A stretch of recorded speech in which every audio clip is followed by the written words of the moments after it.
Kata beliau di bait syair yang ke-10, wa fi tarki amril Mustafa fitnatun fadar khilafal ladzi qad qalahu watlu wa'tabir.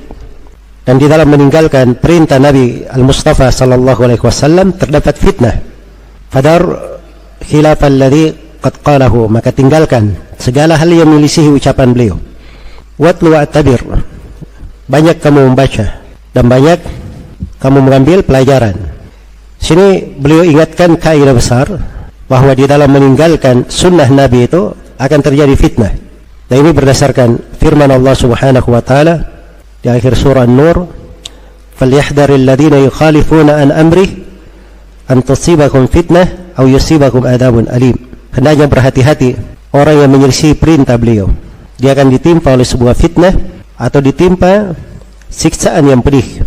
Ditimpa oleh fitnah di situ diterangkan oleh Ibnu Katsir rahimahullahu taala dengan penjelasan yang universal dan mendalam yang menunjukkan kedalaman beliau rahimahullahu taala di dalam memahami tafsir ayat-ayat.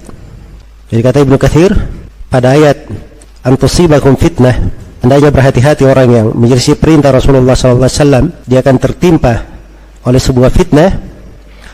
Kata Ibnu Katsir, ai fi qulubihim, tertimpa fitnah di hati-hati mereka, min kufrin au nifakin au bid'ah, dia tertimpa kekafiran atau kemunafikan atau bid'ah.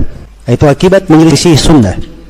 Kalau dia menyelisih sunnah, maka dikhawatirkan dia ditimpa oleh fitnah. Apakah berupa kekafiran, waliyadzubillah, dan kadang berubah kemunafikan. Ada bentuk dari menyelisihi petunjuk Nabi, itu sifatnya kekufuran. Tak ada bentuk dari menyelisihi perintah Nabi, sifatnya kemunafikan. Sampai dalam hal-hal yang kadang dipandang sederhana, misalnya selalu bolos sholat berjamaah misalnya, itu tanda kemunafikan. Itu menyelisih sunnah Nabi Sallallahu Alaihi Wasallam. Fitnah bisa menderah hati dengan kemunafikan itu. Waliyadzubillah.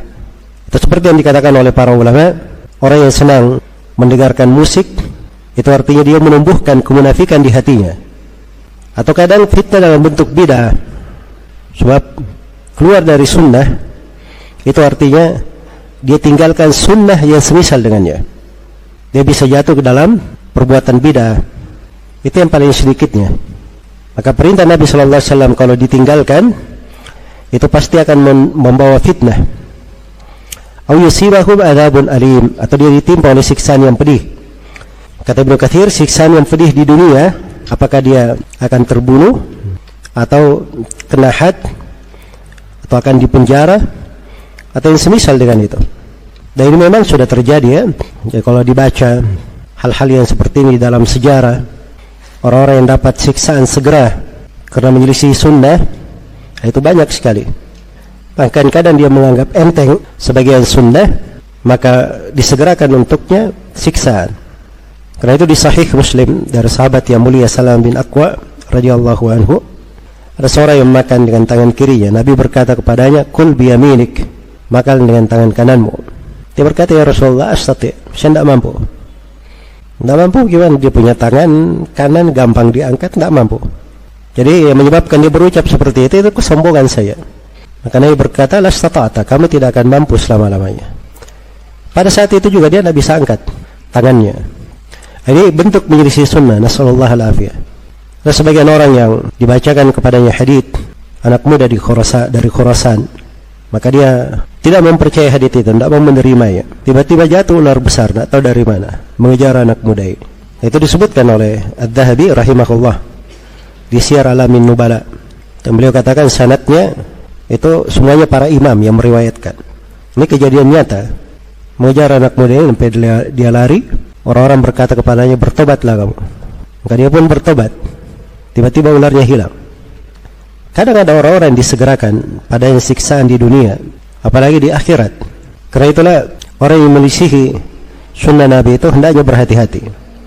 Dan ini kaidah besar ya di dalam kehidupan bermasyarakat bersama di dalam sebuah negeri. Meninggalkan sunnah Nabi Sallallahu Alaihi Wasallam itu sebab terjadinya fitnah.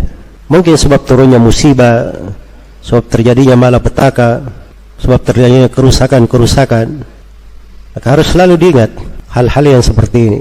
Karena manusia itu kadang dia hanya melihat hal-hal yang dipandang oleh kasat mata saja, terjadi kejadian begini, fenomenanya begini dan begitu, dia tidak melihat bahwa ada sebab-sebab yang terkait dengan dosa dan maksiat, menyelisih sunnah Rasulullah Sallallahu Alaihi Wasallam yang harusnya diperbaiki.